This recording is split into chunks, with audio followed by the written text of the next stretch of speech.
ধানের ক্ষেত থেকে শোনা যাচ্ছিল নবজাতকের কান্নার আওয়াজ। সেই শব্দ শুনে ছুটে যায় গ্রামবাসী। গিয়ে দেখেন ধানের ক্ষেতের মাঝখানে খোলা আকাশের নিচে এক ফুটফুটে নবজাতক শিশু। জানা যায়, মঙ্গলবার সকালে রংপুরের মিঠাপুকুর উপজেলার খোরাগাছি ইউনিয়নের জারুল্লাপুর গ্রামের ধানের ক্ষেত থেকে উদ্ধার করা হয় এক ছেলে শিশুকে। পরে এলাকাবাসী দ্রুত তাকে প্রাথমিক সেবা দিয়ে বুকে আগলে রাখেন। এদিকে পুলিশ এসে শিশুটিকে উদ্ধার করে উন্নত চিকিৎসার জন্য রংপুর মেডিকেল কলেজ হাসপাতালে ভর্তি করান। পরে কর্তব্যরত ডাক্তাররা চেষ্টা করলেও নবজাতককে বাঁচানো সম্ভব হয়নি। চিকিৎসকরা বলছেন, অতিরিক্ত রক্তক্ষরণে তার মৃত্যু হয়েছে। বাচ্চাটা যখন আমাদের এখানে নিয়ে আসে তখন থেকেই বাচ্চার শারীরিক কন্ডিশনটা খুব বেশি খারাপের দিকে ছিল। আমরা যেটা মেডিকেল টার্ম হিসাবে যেটাকে শক বলে থাকি।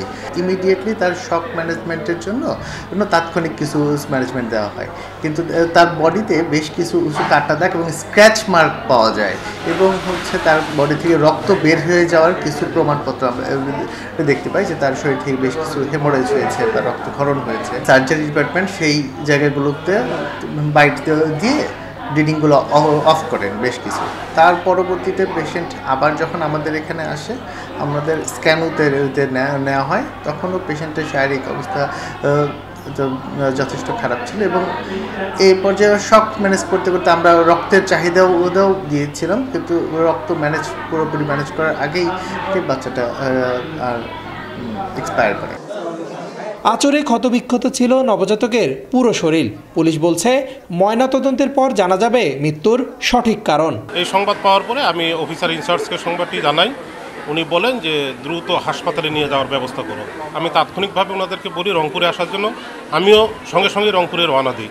পথিমধ্যে তাদের সঙ্গে দেখা হয়, আমি রংপুর মেডিকেলে বাচ্চাটিকে ভর্তি করি। এখানকার লোকজনের ধারণা যে যেহেতু খেতে পড়েছিল, রাত্রে কোনো কিছু হয়তো জীবজন্তু বা পোকামাকড় হয়তো করতে পারে, তবে একটা ক্ষত আছে, সেটা প্রায় 1 ইঞ্চির মতো ক্ষতটা দেখা যায়। এটা তদন্ত করে আইনগত ব্যবস্থা।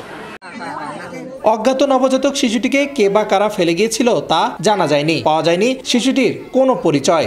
এ ঘটনায় এলাকা জুড়ে ব্যাপক চাঞ্চল্যের সৃষ্টি হয়েছে। রেদওয়ান হিমেল, সময় সংবাদ, রংপুর।